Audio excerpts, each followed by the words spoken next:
next on the GPE track, I would like to introduce you Victoria Ristikangas, and she's working on foreign direct investment and all benefiting operation. And I've gotten to know Victoria quite well because you actually also came to practically all of our thesis seminar events. So I'll turn it over to you. Welcome. Thank you. Good afternoon. My name is Victoria, and I'm really glad to be here finally. Yes, today I will be briefly talking to you about foreign direct investment and its relationship with income inequality. But the specific point of interest is, in fact, this Chinese project, which is called the Belton Road Initiative. So, what is the Belton Road Initiative?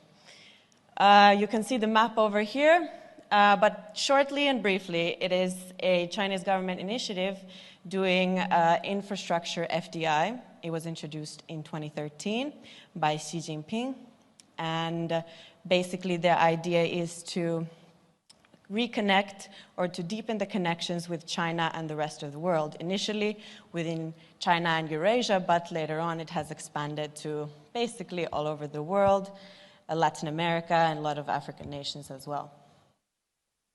So, what do I have to do with the Belton Road Initiative? Well, actually it's very interesting. So me and the Belton Road Initiative, we go way back. The first time that I heard about it was in 2015, back when I was doing my bachelor's studies in Fudan University in Shanghai, China.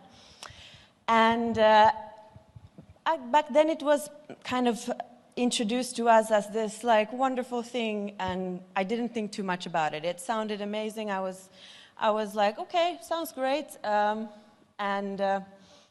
It was not until I moved to the United States and I was in a very different setting, I was introduced to a more critical point of view, to the more critical Western literature about the Belton Road Initiative. And then I started thinking, okay, but wait a minute, this is kind of opposite of what I was told earlier, so what's going on? Fast forward to this spring, 2022, and a couple of weeks ago, I have successfully submitted my thesis, and I'm very happy about that.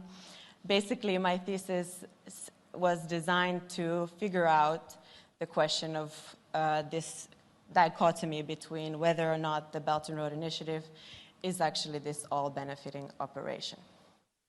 My research question was that if there was a correlation between an increase in FDI and an increase in income inequality. And in alignment with the critical GPE literature, I hypothesized that an increase in FDI would lead to an increase in income inequality, basically saying that the income inequality within the host nation would become worse. My methodology was basically, I did a bunch of different correlation analyses. I used a data set between 2010 and 2017. I had 50 Belt and Road nation states, which you can see from the map, they're colored in pink. I had a bunch of different variables, which you can also see on the slide. For example, the income inequality adjusted HDI and Gini, and a bunch of FDI flow and FDI stock variables. So what did I find? Well, you remember my initial hypothesis. My results didn't go as planned. Instead, the statistically significant results indicate that an increase in FDI leads to a decrease in, has a relationship with a decrease in income inequality. And this result basically is in alignment with the neoliberal theory, the idea of foreign direct investment being something that is beneficial for all the parties involved.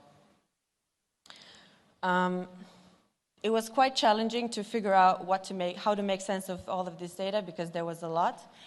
But there was also some interesting insights. For example, that the different income inequality variables that I used, they showed me different results. So this leads to the last point that I want to make today, which is, okay, what can we actually conclude? So can we actually simplify such a complex potential relationship between foreign direct investment and income inequality into math, statistics, or Excels? Is it possible that the relationship, the results that I found out from my study is just a mere indication of the methodology instead of the true relationship of what's going on in the real world in the host nation states? Anyways, I mean, today I'm working at the European Commission, and I know that from day-to-day life that actually we make a lot of policy suggestions based on statistics. So I think this is something that is a very important thing to criticize and maybe reflect further.